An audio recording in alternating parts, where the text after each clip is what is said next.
brothers and sisters, many of you might know, I have returned from a trip from Palestine. And I went to Masjid Al-Aqsa. And I want to share with you some of the most amazing stories that I have come across in my life when it comes to converts. And we all, as Muslims born into Islam, one of the reasons we love when people convert, one of the reasons it's so exciting, we all become happy, is because it reaffirms our own faith in our tradition. It makes us feel, alhamdulillah, that something we might not have appreciated, but this person has appreciated. And we feel, and we should rightfully feel, we feel a sense of pride that alhamdulillah, somebody has found what we have taken for granted. And there's no problem in being that happy and whatnot, but you should be happier at your own Islam, by the way, right? You should be even happier that Allah has guided you to Islam. And it's good to reaffirm our faith through the stories of converts, and that's why our convert brothers and sisters, they know every time they're in a Muslim gathering, the first question after they find out they're Muslim, oh, how did you convert? That conversion story, it is really powerful for us born Muslims. We love to hear it because it reaffirms our faith. It makes us feel so good. It makes us feel a sense of pride. And I want to share with you stories that I myself have interviewed and witnessed, because for me, and Allah Azza wa Jal has blessed me to see many and interact with many converts, but this group for me was the most bizarre and the most moving for me. And this is one of the reasons why this question, even though I've been thinking about it for a long time, it really became very powerful in my mind for the last few weeks. I'm going to only tell you 3 stories. I met a group of converts. All of these converts are Israeli Jewish converts to Islam, all of them. And it was truly the most strange stories of converts that I have ever met. The first of them, I'm going to quickly summarize the 3 stories because each of them is very powerful, that it really moved me. The first of them, I actually got an email many months ago, last year. And I unfortunately don't have time to answer to all of my email, but sometimes Allah Azza wa Jalla just blesses and I'm able to. An email came to my public account, and it was a lady from Israel, and she literally starts off that I was born into a Jewish family. I'm from a Western country. I cannot give too many details, by the way, you'll understand why. And I migrated to Israel for religious reasons. It's called the Aliyah, Hijrah. I made Hijrah to Israel. As a young girl, I abandoned the West. She's in this part of the world. I abandoned and I moved there. And over the last few years, I grew agnostic. Now I'm looking for the truth. And I've read the Quran, and and I came across your lectures online, and I'm interested, etc., etc. So obviously, this is a very interesting, of course, it's a bit strange as well. I mean, very rare to find that type of person. So we began a series of emails and whatnot. Then I said, you know what? I then emailed her in late November. So, I'm coming in January. Why don't we meet up in Aqsa? We meet up. She had never been to Aqsa because she's not allowed to go because she's obviously from another background. She had never been to Masjid Al-Aqsa. So we agreed to meet up, and subhanAllah, to make a long story short, she was not exposed to Islam via da'wah tables, via pamphlets. That doesn't happen in that land. It does not happen. Rather, she felt a sense of emptiness, and she did not find that peace in her own faith of her tradition. She didn't find it in Christianity. She looked at Buddhism, other religions, and in the end, out of desperation, she picked up a Quran. She didn't think she'd find anything in it. And she said, this is the book I have been taught is full of hatred. This is what she told me. My whole life I have been taught this book teaches to kill other people, hatred of other people. And she goes, I read it and read it and read it, and I found nothing but peace. I found nothing but peace. And so she went online looking for lectures. She found my lectures, listened to some of them. And subhanAllah, my lecture about Khadija was the one that really moved her a lot, about Khadija alayhi salam. She said, I wanted to be like Khadija. I wanted to be like Khadija. And subhanAllah, brothers and sisters, she gave her shahada in Masjid Al-Aqsa with our group and gathering there. I gave her the shahada. She said the kalima, and she accepted Islam in Masjid Al-Aqsa. And we were not able to record because she said she cannot be public about this. She cannot tell other people, or else it's going to cause issues for her and her family. That obviously she has to keep it under keep it under the cover. And I gave her Islamic name of Aisha. So we call her now Aisha, and our sisters that were in the group are in touch with her. And subhanAllah, she's now active online da'wah, believe it or not, but anonymously. She's giving da'wah anonymously online. Now, when I was in Aqsa, I met a brother there who knew me from online, and he said, look, I need to introduce you to a group, but you cannot take any pictures. You have to be on the low, don't come with anybody, just yourself, in Masjid Al-Aqsa. And I said, who are these? He said, we are giving da'wah to some of the Yahud, but we're doing it not publicly. Because if you do it publicly, there's going to be huge trouble. So I said, there are actually converts here in this land? And he told me, this brother, we estimate at least 1,000 people have converted. We know around 300-400, and from those 300-400, we know that there are others. The majority of them are not saying anything to anybody. They come and learn what they need to and then go back to their daily lives. A few of them are public, and a few of them have had to flee from their families and homes and come and find shelter in Muslim lands. And they have heard about you, they want to meet you, and they would want to sit with us. Of course, my pleasure, my honor to meet with them. So after Salat al-Fajr, we prayed at the Masjid al-Aqsa. We went to one of the offices inside the complex, and we met like 5 or 6 of Israeli Jews who had converted to Islam. None of them had converted by one-on-one da'wah. None of them. Because that doesn't really happen. You know, in America, we have this freedom. You go in a booth and you give da'wah, you give pamphlets, you know, you knock on your neighbor's house, whatnot.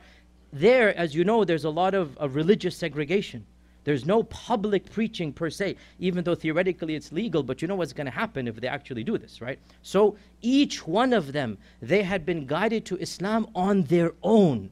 Like just research and internet and buying pamphlets or doing this and that. And then they're contacting, you know, Muslim families until finally there's a small group of brothers that they're giving da'wah in Hebrew. And so eventually they're all connected to this group. And I just want to mention 2 more stories that really moved me. One of them was a sister. She's now 19 years old. When she was 16, she wrote an email to this group of brothers who have a page on Facebook which is in Hebrew, Da'wah to Islam. She was 16 years old, and she says, I have decided to convert to Islam. And the group emailed back, look, we can't do anything. We cannot do anything. You are a minor, and we cannot get into any trouble. Best of luck and goodbye. She kept on emailing fiqhi questions, aqidah questions, and they have to answer just simple questions, right? She began to pray in her own house, in her closet, at the age of 16. And she began to get material online from them. And I was with the brother who eventually, there was a family, an elderly man and woman, they're living outside of Jerusalem, and they found, or the group that is the da'wah group, they found a family that at great risk to them would be willing to take in this young girl. This young girl, the night she turned 18, because they said we can't do anything legally, we don't want any trouble. The night she turned 18, she packed her bags, went to a phone booth, called the brother and said, I'm standing here, you told me when I'm 18 it would be legal, I'm 18, come pick me up. I cannot be with my family anymore. The brother became very worried, what is this, a trap, what not? Because obviously it's very dangerous, right? And he went with a group of families, sisters, whatnot. They found out everything seems legit, whatnot. She says, I need a place. I cannot be at home. I'm not allowed to pray. They're forcing me to do this and that. I need to get out to worship Allah subhanahu wa ta'ala. They made a few phone calls. A family agreed with great risk to them to take this young lady in. And she's now learning Arabic, memorizing Quran. Now listen, in that country when you're 18, do you know what you have to do? You have to go to the military and army, okay? And her papers came. And the family said, look, we're not going to do anything. This is between you and the government. Because again, they understand you cannot risk your life, right? So you know what they did? She said, fine, give me my paperwork and I'm going to go. Wearing my hijab and telling them I'm a Muslim. She went to the IDF. She went to the military. And the brother told me, the brother was saying, Ya akhi wallahi ana tarak, in Arabic, he said, I swear I left her a mile outside. I didn't want to go close to the post. I just dropped her. I said, call me when you're done. Because they're scared for their own lives, right? So the elderly couple, they left her outside. She walked to the post wearing hijab. She handed the papers of the conscription, and she goes, by the way, I'm a Muslim, so you should know that before you do anything else. And for 3 months, her case went back and forth. What should they do? Until finally they gave her a letter that for reasons, for whatever, we don't need you to work in the army. But the courage she must have had to walk in and to be who she is. And now she's memorizing the Quran, learning Arabic. Her Arabic was better than her English when she's talking to me. And subhanAllah, just mind-boggling for me to meet somebody like this. And the third story, and time is short, but this third story, wallahi, it was very emotional for me. And I had to really control my tears because it was very, very difficult for me to maintain composure. There was one of the people there. There was some brothers and 4 or 5 sisters. As usual, there are more sisters who convert, even in that society. And there was one sister who was very quiet. She didn't say a single word, not a single word, while we were there other than salam. And we were going around the table, what is your story? What is your story? Tell me your story. And when it came to her, she couldn't speak English. She's like 3rd generation now, living in that land. She speaks fluent Hebrew, but she doesn't speak English. So it was being translated in Hebrew to me by the middleman, the brother there. And her story was so traumatic for me that it shook me. And I almost had to just break down. I had to literally compose myself. This lady in her 30s, she was the wife of a rabbi. And she decided to convert to Islam after reading it on her own, studying it and whatnot. Her husband, when he found out, of course, divorced her, threatened her, and then took them to court that my wife is mentally insane and she has to be deprived of her children. She had 3 children. And the brother, the middleman, told me, and this literally caused me almost to break down. He said that this mother has not seen her children for 3 years. For 3 years, she has not seen her children because the husband has said that she's dangerous to the kids because now she has embraced Islam. For 3 years. And she said to me, this lady, that wallahi, I swear if they threw me in jail, I will not give up Islam. If they threw me into a cave and abandoned me, I would not give up Islam. And I almost broke down that this was a lady, she voluntarily gave up her 3 children. She did not lie for Allah subhanahu wa ta'ala. She did not say an untruth. She just said, I'm a Muslim. And because of that, they took her children away from her. And it really made me feel so... Here we are, we cannot even give up our sins, brothers and sisters. We cannot give up anything for Islam. But here is a lady, and she did not even grow up in a Muslim household. And she told me, if they throw me in jail or they throw me into a cave and abandon me, I will not give up Islam. And you hear these stories from Bilal ibn Rabah, and I'm not comparing, astaghfirullah, this to that, but we've kind of sort of lost that level of iman in our Muslim societies. When's the last time you met somebody with that level of iman? We've kind of lost that persecution iman.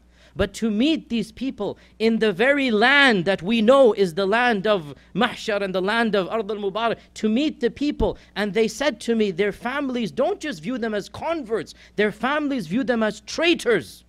They have left the society and they have nowhere to go. They're being taken care of by poor Muslims here and there, and they're giving up their society, their luxury, their life, and in this case their children, for the sake of Allah subhanahu wa ta'ala. If that is not going to cause us to appreciate the blessings of Islam, then what will? Brothers and sisters, let us always remember that Allah subhanahu wa ta'ala gifted us this faith without us having to lift a finger. The majority of us were born into it, and even those who converted, yes, your struggles are more than ours, but look at the struggles of those brothers and sisters in that land.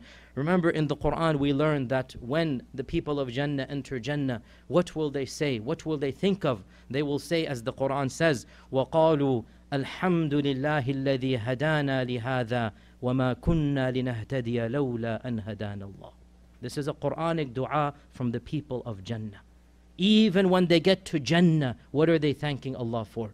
Alhamdulillah, who has guided us to this hidayah.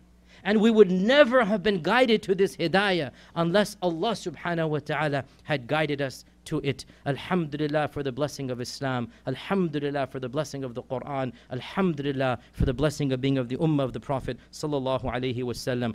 بارك الله لي في القرآن العظيم ونفعني وإياكم بما فيه من الآيات والذكر الحكيم. أقول ما تسمعون وأستغفر الله العظيم لي ولكم ولسائر المسلمين من كل ذنب فاستغفروه إنه هو الغفور الرحيم.